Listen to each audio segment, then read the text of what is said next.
Hi everyone. In today's tutorial, we will show you how to disable Protected View in Microsoft Excel.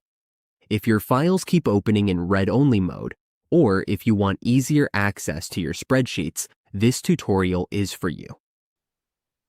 On your Microsoft Excel dashboard, to disable Protected View, all we have to do is click on File in the upper left corner of Microsoft Excel. Once we are here, we just need to click on Options. A pop-up window will appear with your Excel options. Now, we just have to go to the Trust Center at the bottom of the options list. Under the Trust Center, we will see Trust Center Settings. Just click on that, and we can see right away the Protected View options. To disable this, all we have to do is uncheck the options we want to turn off, so that Protected View is disabled.